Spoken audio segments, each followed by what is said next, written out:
اور جو باعمل عالم دین ہے اس کے جسم کو بھی قبر میں مٹی نہیں کھائے گی، اور جو ہر وقت نبی پہ درود شریف پڑھتا رہتا ہے اس کے جسم کو بھی قبر میں مٹی نہیں کھائے گی۔ زمین میلی نہیں ہوتی، زمن میلا نہیں ہوتا، محمد کے غلاموں کا کفن میلا نہیں ہوتا۔ تو قرآن ہر چیز کا بیان قرآن کے اندر۔ اب ایک بات میں آپ کو بتاؤں، جو دعویٰ کیا نا ہر چیز کا بیان قرآن کے اندر، اب آپ دیکھو 1969 کے اندر، 1969 کے اندر کچھ لوگ چاند پر گئے تھے۔ کتنے لوگ گئے تھے؟ 3 لوگوں کا ذکر آیا ہے، نیل ایلن آرمسٹرانگ، بز اور مائیکل کولن۔ یہ 3 لوگوں کا نام آیا جو چاند پر گئے تھے۔ کب گئے؟ 1969 میں۔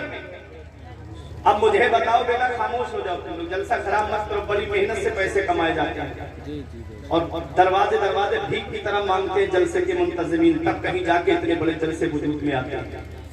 تم تھوڑے سے مزے کے چکر میں جلسے کو خراب نہ کرو۔ مفتی نظام الدین سے پوچھو، قاضی صاحب سے پوچھو، پیروں میں درد ہونے لگا ہوگا چندہ اکٹھا کرتے کرتے۔ آپ خاموشی کے ساتھ توجہ میری طرف دیجئے۔ 1969 کے اندر 3 لوگ چاند پر گئے، نام نیل ایلن آرمسٹرانگ، بز اور مائیکل کولنز، ان 3 کا نام آیا۔ اب بتاؤ کیا قرآن میں ان کا ذکر آیا؟ کیا قرآن کے اندر بھی اس کا ثبوت ہے کہ جو 3 لوگ چاند پر گئے ہیں؟ کب؟ 1969 میں گئے ہیں۔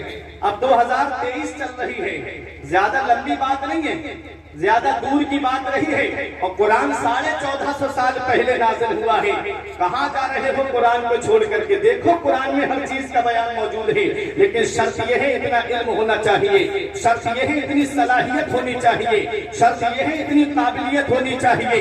3 لوگ چاند پر گئے، کیا اس کا ذکر قرآن کے اندر آیا؟ تو آؤ میں آپ کو قرآن شریف کی آیت پڑھ کے سناتا ہوں۔ سورہ رحمان میں رب ارشاد فرماتا ہے، یا معشر الجن والانس ان استطعتم ان تنفذوا من اقطار السماوات والارض فانفذوا لا تنفذون الا بسلطان فبأي آلاء ربكما تكذبان۔ رب ارشاد فرماتا ہے، اے جن اور انسان کے گروہ، اگر تم آسمان کے کناروں سے گزرنا چاہتے ہو تو گزر جاؤ، جہاں جاؤ گے وہاں اللہ کی بادشاہت پاؤ گے، جہاں جاؤ گے وہاں اللہ کی حکومت پاؤ گے۔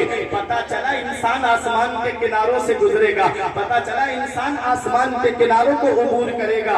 اے میرے پیارے مسلمانوں، اگر ان میں اتنا ہی دعویٰ تھا تو وہ سریا تک کیوں نہیں پہنچے؟ اے میرے پیارے مسلمانوں، آؤ اپنے ذہن کو قریب کرو۔ کس پہ؟ اپولو 11 پہ سوار ہو کر کے گئے تھے۔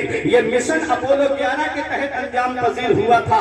حضرات جب یہ تینوں لوگ چاند پر پہنچے تھے، کس پہ؟ اپولو پہ سوار ہو کر کے گئے۔ حضرات تم جانتے ہو سب سے پہلا ہوائی جہاز کس نے بنایا؟ تم جانتے ہو اپنی تاریخ تم نے بھولا تھی، تم نے اپنی تاریخ کو فراموش کر دیا۔ ارے آج جو ہم سے یہ دعویٰ کرتے ہیں کہ مسلمان قوم تعلیم میں پیچھے ہوتی جا رہی ہے، آج ہم صحیح بات ہے، ہم اپنی تعلیم، اپنے مذہب کی تعلیم حاصل نہیں کرتے، آج ہم تعلیم میں پیچھے ہوتے جا رہے ہیں۔ تقریباً 95% مسلمان جو ہے وہ تعلیم یافتہ نہیں ہے۔ حضرات بہت کم لوگ ہیں جو تعلیم حاصل کرتے ہیں، لیکن اتنا یاد رکھنا، کس پہ؟ اپولو پہ سوار ہو کر کے گئے۔ سب سے پہلا ہوائی جہاز کس نے بنایا تھا؟ سب سے پہلا ہوائی جہاز مسجد قرطبہ کے اندر بیٹھ کر کے قرآن شریف پڑھ کر کے پرندے کا تصور لے کر کے حضرت عباس بن فرناس نے سب سے پہلے محقق جو ہے انہوں نے سب سے پہلا ہوائی جہاز بنایا تھا۔ اس کی پونچھ نہیں بنائی تھی، اور جب اس کو اڑایا تو لینڈنگ کے وقت کریش ہوا تھا، لینڈنگ کے وقت کریش ہو گیا۔ حضرات تو وہ جہاز جو ہے وہ 7-8 منٹ تک اڑا بھی ہے فضا میں، لیکن پرندے کو جو مینٹین کرتی ہے نا فضا میں، وہ اس کی پونچھ ہے، وہ پونچھ کی وجہ سے فضا میں مینٹین رہتا ہے۔ ہوائی جہاز سب سے پہلا بنایا گیا، اس کی پونچھ نہیں بنائی گئی، اس لیے وہ اترتے وقت لینڈنگ کے وقت کریش ہو گیا۔ تو یہ سب سے پہلا ہوائی جہاز کس نے بنایا تھا؟ ذہن دیا ہوا ایک مسلمان کا ہے اور بنایا ہوا ایک مسلمان کا ہے۔ پھر اس کو رائٹ برادران نے اپنا نام دے کر کے اس کو آگے بڑھایا گیا۔ آج انسان سمجھتا ہے کہ یہ امریکہ کی تحقیق ہے، آج انسان سمجھتا ہے کہ یہ جاپان کی تحقیق ہے،